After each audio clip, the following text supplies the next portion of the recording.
नमस्कार मित्रांनो, स्वागत आहे आपल्या यूट्यूब चॅनलमध्ये. तर जाणून घेऊया आज मार्केटने कशाप्रकारे रिॲक्शन दिली आणि सोबतच जाणून घेऊया की सोमवारी आपण कशाप्रकारे ट्रेड प्लॅन करू शकतो. तर सगळ्यात पहिल्यांदा मी निफ्टीचा चार्ट ओपन करतो. तर आत्ता निफ्टीचा 5 मिनिटचा चार्ट आपल्याकडे ओपन आहे. आज मार्केट जास्त टाईम ओपन नसल्यामुळे सॅटर्डेमध्ये 2 सेशनमध्ये ट्रेडिंग झाले होते, जसे मी कालच्या व्हिडिओमध्ये सांगितले होते आपल्याला. कालच्या व्हिडिओमध्ये डिस्कस केल्याप्रमाणे मी काल म्हटले होते की साईडवेज मार्केट राहण्याची शक्यता आहे. तसंच आपल्याला काहीच आज दिसून येते.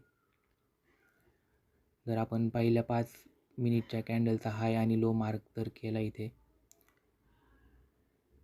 तर मार्केटने आज दिवसभरात त्याची रेंज ब्रेक करून खालच्या साईडला किंवा वरच्या साईडला मार्केट राहिलंच नाही आहे. एक कम्प्लिटली साईडवेज मार्केट आज आपल्याला इथे दिसून येते. तर सोमवारी समजा जर आपल्याला ट्रेड प्लॅन करायचा झाला तर मार्केटने काही अशा प्रकारे म्हणजे साईडवेज राहिलं पाहिजे.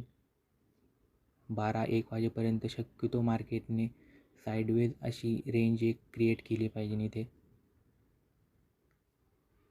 आणि ही आयदर अपर साईड किंवा डाऊन साईड ती ब्रेक केली पाहिजे. काहीसं असं मी इथे हे करतो. ही मार्केट समजा जर अशा प्रकारची रेंज बनवून जर डाऊन साईडला जर ब्रेक केलं तर खालच्या साईडला आपण इथपर्यंत टार्गेट त्याचे घेऊ शकतो. एवढं मोठं टार्गेट आपल्याला एका झटक्यातच मिळणं अवघड आहे, पण आपण समजा जर ट्रेलिंग करत जर आलो तर आपल्याला हे टार्गेट डाऊन साईडचं टार्गेट इथपर्यंत मिळू शकतं. पण मार्केट अशा प्रकारे कन्सोलिडेट होणं गरजेचं आहे. साईडवेज अशा प्रकारे राहणं गरजेचं आहे थोडा टाईम, कारण अशा साईडवेज मार्केटमध्येच पोझिशन्स बांधतात. ज्यावेळी मार्केट या लाईन्सवर येतं म्हणजे ह्या सपोर्टवर येणार या ठिकाणी, त्यावेळी लोक इथं बाय करणार आणि स्टॉप लॉस त्यांचे खाली प्लेस होणार या ठिकाणी. आणि वर जर आपण पाहिलं तर वरून सेलिंगसाठी जर कॅन्डल बनल्या तर ते लोकांचे स्टॉप लॉस वर इथे अशा ठिकाणी प्लेस होतात. तर साईडवेज मार्केटनंतर जर मार्केटने एका साईडला जर मुवमेंट दिली आपल्याला स्ट्रॉंग कॅन्डलसोबत, तर आपण त्या डायरेक्शनला ट्रेड घेऊ शकतो. तर इथे डाऊन साईडसाठी आपल्याला जो सपोर्ट दिसतो आहे तो आहे 22,290चा. आणि वरच्या साईडला जर मार्केट जर ब्रेक झालं अशा प्रकारची रेंज करून, तर ते काहीसं अशा प्रकारे वरच्या डायरेक्शनला जाऊ शकतं. आणि वरची आपली जी रेंज आहे, वरची इम्पॉर्टंट जी लेवल आहे ते आहे 22,550ची. तर मार्केट तिथे जाऊन प्रॉफिट बुकिंग एक देऊ शकतं. तर सोमवारी पण मार्केट स्टार्टिंगला थोडं साईडवेज जाण्याची शक्यता आहे, आणि त्याच्यानंतर जर अशा प्रकारची जर रेंज बनवून जर मार्केट जर वन डायरेक्शनल मुवमेंट दिली तर देऊ शकतं. त्याचे चान्सेस नाकारता येत नाही. सेम जर आपण बँक निफ्टीमध्ये पाहिलं आज, तर बँक निफ्टीमध्ये पण कम्प्लीट साईडवेज मार्केट होतं. मार्केटमध्ये बँक निफ्टीची एक अशा प्रकारे आपल्याला साईडवेज मार्केट दिसू शकतं. जे आपल्याला आज दिसलं तेच आपल्याला सोमवारी पण दिसेल अशी शक्यता आहे. आणि अशी जर मार्केटने सोमवारी रेंज केली तर 12 नंतर किंवा 1 नंतर जर मार्केटने समजा ब्रेक केलं अपर साईडसाठी, आपल्याला अशा प्रकारे आपण इथे ट्रेड प्लॅन करू शकतो. आणि वरचं जे आपल्याला इम्पॉर्टंट लेवल जी आहे ती 47,875ची जी लेवल आहे तिथे प्रॉफिट बुकिंग आपल्याला बघायला मिळू शकते. आणि डाऊन साईडसाठी आपल्याला जर अशा प्रकारे मार्केट जर साईडवेज होऊन जर अशा खाली जर ब्रेक दिलं मार्केटने, तर खाली आपल्याला जी लेवल भेटते ती आहे 46,833ची.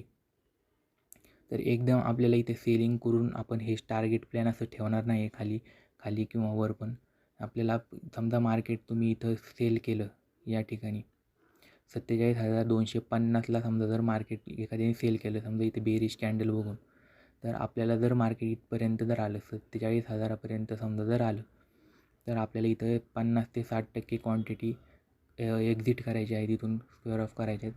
आणि थोड्या निम्म्या क्वांटिटीसोबत किंवा 20 ते 30 क्वांटिटीसोबत आपल्याला इथपर्यंत वाट बघायची ट्रेड आपल्या क्लोज करण्यासाठी.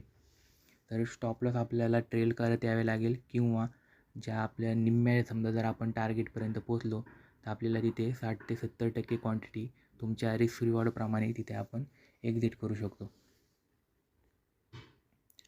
तर सोमवारी पण मार्केट थोडं साईडवेज राहायची शक्यता आहे आणि साईडवेज मार्केटनंतर जर अशा प्रकारे जर एक बुलिश कॅन्डल बनली या ठिकाणी किंवा जर डाऊनसाईडसाठी इथे बेरिश कॅन्डल बनली तर खालच्या लेवल्स आपल्याला इथे दिसून येतात. तर या लेवल्स आपण मार्क करू शकता प्रॉफिट बुकिंगसाठी. या रेंजमध्ये आपल्याला कोणताही ट्रेड घ्यायचा नाही आहे, निफ्टीमध्ये पण आणि बँक निफ्टीमध्ये पण. ही रेंज खूपच म्हणजे चॉपी रेंज आहे. इथे स्टॉप लॉस हिट होण्याची शक्यता खूप जास्त आहे. इथे झालं तर स्कॅल्पिंगसारखे ट्रेड घेऊ शकतो आपण, पण तरीही खूप रिस्की ट्रेड आहे. बिगिनर्स ट्रेडर्स जे आहेत मार्केटमध्ये त्यांनी ही रेंज इग्नोर केली तरी चालेल. जे इथे रेंज बनून ज्यावेळी मार्केट ह्याच्या वर जाईल किंवा खाली जाईल त्यावेळी आपण तिथं ट्रेड प्लॅन करू शकतो. कारण जर मार्केट इथून जर खाली पडलं तर इथून मेजर सपोर्ट असा काही इथे दिसत नाही. दिसतो तर हाच इथला सपोर्ट 46,833चा. कारण मार्केट इथून बऱ्याचदा रिॲक्ट झालेला आहे. जर आपण ही लेवल पाहिली इथे तर इथून ही एक इम्पॉर्टंट लेवलला मार्केट इथं रिॲक्ट झालं आहे. तर मेजर जो आपला सपोर्ट असणार आहे तो 46,833चा इथे दिसून येतो. बाकी ठिकठिकाणी अशा प्रकारे आपण इथे टार्गेट्स आपण बुक करू शकतो. तर थोड्या थोड्या क्वांटिटीज आपण इथे रिलीज करू शकतो आणि प्रॉफिटेबल राहू शकतो. तर सोमवारसाठी निफ्टी आणि बँक निफ्टी दोन्हीमध्ये मार्केट थोडंसं स्टार्टिंगला साईडवेज राहील आणि साईडवेज राहून जर त्यांनी रेंज ब्रेकआउट दिला तर वर आणि खाली अशा प्रकारे आपण टार्गेट देऊ शकतो. तर हा होता आपला सोमवारचा ट्रेड प्लॅन. चॅनलवर जर आपण नवीन असाल तर चॅनलला सबस्क्राईब करा, व्हिडिओला लाईक करा, कमेंट करा आणि शेअर करा. भेटूया पुढच्या व्हिडिओमध्ये. धन्यवाद.